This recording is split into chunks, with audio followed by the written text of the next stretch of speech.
Qu'y a-t-il à retenir cette semaine dans l'actualité des affaires? C'est ce qu'on regarde chaque fin de semaine avec nos deux chroniqueurs, Alain McKenna, animateur du balado Une Tasse de Tech et journaliste au service économie du journal Le Devoir, et Fabien Major, professionnel de la finance et animateur du balado Le Planif. Première chose à retenir cette semaine, la transaction Rogers-Shaw. Le gouvernement Trudeau voudrait probablement que ça se fasse, mais à ses conditions. Alain. Oui, exact. Le ministre du Développement économique, des Sciences et de l'Innovation, François-Philippe Champagne, a fait une déclaration, un énoncé officiel, en fait, mardi cette semaine, en disant qu'il s'opposait à la transaction entre Rogers et Shaw. Sous sa forme initiale, et ça c'est le mot clé, la partie clé de la phrase, une transaction, je le rappelle rapidement, évaluée à 26 milliards de dollars, qui créerait un super joueur, en fait qui permettrait à Rogers surtout d'avoir accès aux services de télécom dans l'Ouest, là où sa base est plus faible, dans l'Ouest canadien. Ce qui revient, l'élément clé sous sa forme initiale, c'est que on craint évidemment au niveau du gouvernement Trudeau une trop forte concentration du secteur des télécoms, qui est déjà très concentré. Et ce qu'on a expliqué, c'est que si on peut faire avancer la transaction, il faut quand même respecter certaines conditions. Et là, le ministre Champagne a énoncé ces conditions-là. Elles touchent beaucoup la portion sans fil de la transaction. En fait, ce qu'on a voulu exprimer à travers ces conditions-là, c'est qu'on souhaite vraiment la création d'un 4e joueur national dans le sans fil.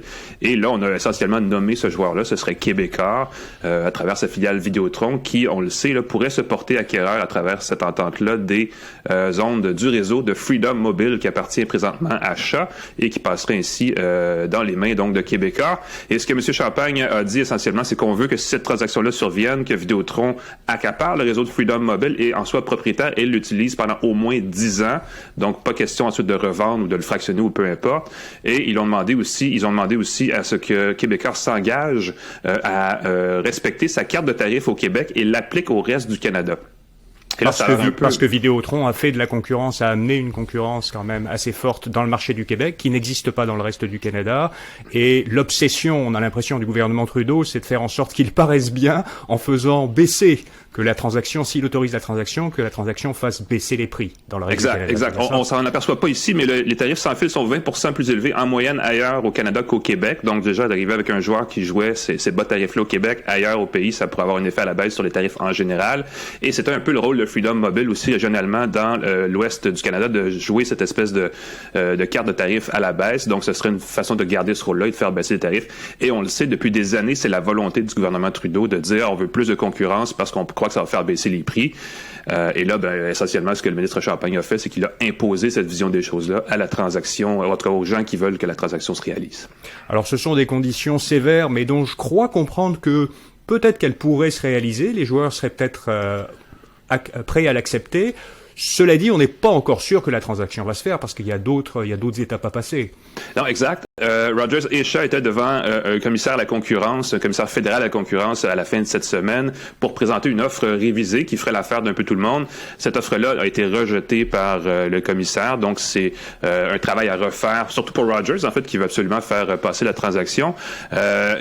Il y a 2 points de vue là-dessus. Au niveau des analystes, ce qu'on dit, c'est que le ministre Champagne tient à ce que la transaction se concrétise parce que sinon, il n'aurait pas énoncé de conditions. Il aurait juste dit non, je la bloque et c'est fini. Donc, ça va continuer à être retravaillé, cette offre-là. Et il y a une autre rencontre en décembre, à la mi-décembre environ, avec le tribunal de la concurrence, un autre organisme fédéral, pour justement revisiter et trouver une formule qui ferait l'affaire de tout le monde. Et parions qu'à la sortie de cette rencontre-là, il y aura une offre qui risque d'être acceptée par les autorités fédérales et réglementaires des télécommunications. Deuxième chose à retenir cette semaine, ça y est, c'est fait. La transaction de Twitter est faite. Elon Musk en est maintenant le propriétaire. Il va falloir surveiller maintenant ce qui se passe chez Twitter. Ça va être intéressant, Fabien. Oui, absolument. Et surtout qu'il fait entrer des ingénieurs par la belle porte d'entrée, des ingénieurs de Tesla à l'intérieur des murs de Twitter. Et on va fouiller dans l'algorithme. On va essayer de sortir ce qui irrite le patron, le flamboyant Elon Musk. Elon Musk a déjà un horaire assez chargé avec SpaceX, avec aussi Hyperloop et tous ses autres projets. Il y en a un aussi qui veut permettre de faire une intégration du cerveau dans la technologie. Alors vraiment, il est assez éparpillé, si on peut dire, technologiquement, mais Twitter, c'était un peu, dans les derniers 6 mois, son obsession. Il voulait changer Twitter, quitte à l'acheter, et il veut vraiment sortir les trolls du réseau social. Le réseau social n'est pas en bonne position parce que on sait que ça perd de l'argent. Il recherche donc une façon de concurrencer le réseau montant en ce moment qui est TikTok, et Facebook se dirige vers le métavers, mais ça insatisfait aussi de nombreux investisseurs. On va voir ce que Twitter va venir. Peut-être que l'entreprise va devenir complètement privée, qu'Elon Musk va la retirer du marché boursier. Ce serait pas une mauvaise chose, mais parions qu'il y aura une baisse d'utilisateurs parce que, bien sûr, le personnage est tellement flamboyant que on peut pas dire qu'il fait l'unanimité. Mais hier, donc, il a immédiatement licencié les principaux dirigeants, soit le patron Parag Agrawal et aussi 2 autres dirigeants, et le directeur financier Ned Segal et le responsable des affaires juridiques Vlaya Gadi, selon le Washington Post. Alors c'est à surveiller, mais le ménage est commencé, et dès hier soir, Elon Musk, avant-hier soir, je devrais dire, Elon Musk a tweeté en disant que l'oiseau est maintenant libéré. Libéré de quoi? Il y en a d'autres qui vont dire plutôt que maintenant avec Elon Musk que l'oiseau est en cage. Ce sera à surveiller. Petit clin d'œil à mon ami Alain. Moi, ce matin, j'ai ma tasse de tech. Oh, ça, c'est une bonne nouvelle. Je voulais te demander, Fabien, puisqu'on parle de Twitter, Musk a dit qu'il voulait peut-être s'inspirer de WeChat, qui est une espèce de canif suisse chinois où on peut évidemment communiquer, mais aussi faire des transactions, tout ça. Ce serait une façon de sortir Twitter un peu des réseaux sociaux, disons-le comme ça. Ce serait une avenue quand même intéressante, non? Oui, certainement, puisqu'à ce moment-là, Twitter deviendrait une forme de réseau de communication. Et le fait d'avoir des communications qui sont plus de l'interaction entre les usagers, qui soient pas nécessairement publiques, ça commence à être intéressant aussi, mais c'est également une des utilisations d'un autre réseau de Facebook qui est très semblable, mais définitivement, la concurrence s'accélère, et ce qui est intéressant de voir avec les réseaux mondiaux maintenant, c'est qu'on commence à concurrencer les réseaux de télécommunications qui se trouvent sur différents territoires. Aujourd'hui, c'était le sujet, notamment avec Shaw et Rogers et Québecor, mais définitivement, c'est à surveiller parce que des réseaux comme ça pourraient très bien devenir des réseaux de télécommunications mondiaux. Mm-hmm. Fabien, qu'est-ce qu'on apprend cette semaine dans ton balado Le Planif? Alors, on va apprendre plein de choses, et je crois que j'ai mis le doigt sur un sujet qui va faire jaser énormément, les frais de gestion. Avec un confrère planificateur gestionnaire, il a été question d'une analyse. On présente donc les frais des CPG, les frais des fonds communs de placement, les frais des fonds de série F et aussi les fameux FNB. On va creuser la question. Combien les gestionnaires gagnent à travers le Canada lorsqu'ils chargent des honoraires conseils à leurs clients? On a mis la main sur une vaste étude canadienne et on dévoile les chiffres. Et qu'est-ce qu'on apprend dans ta chronique Conseils pour vos finances dans l'infolettre InfoBref Votre Argent?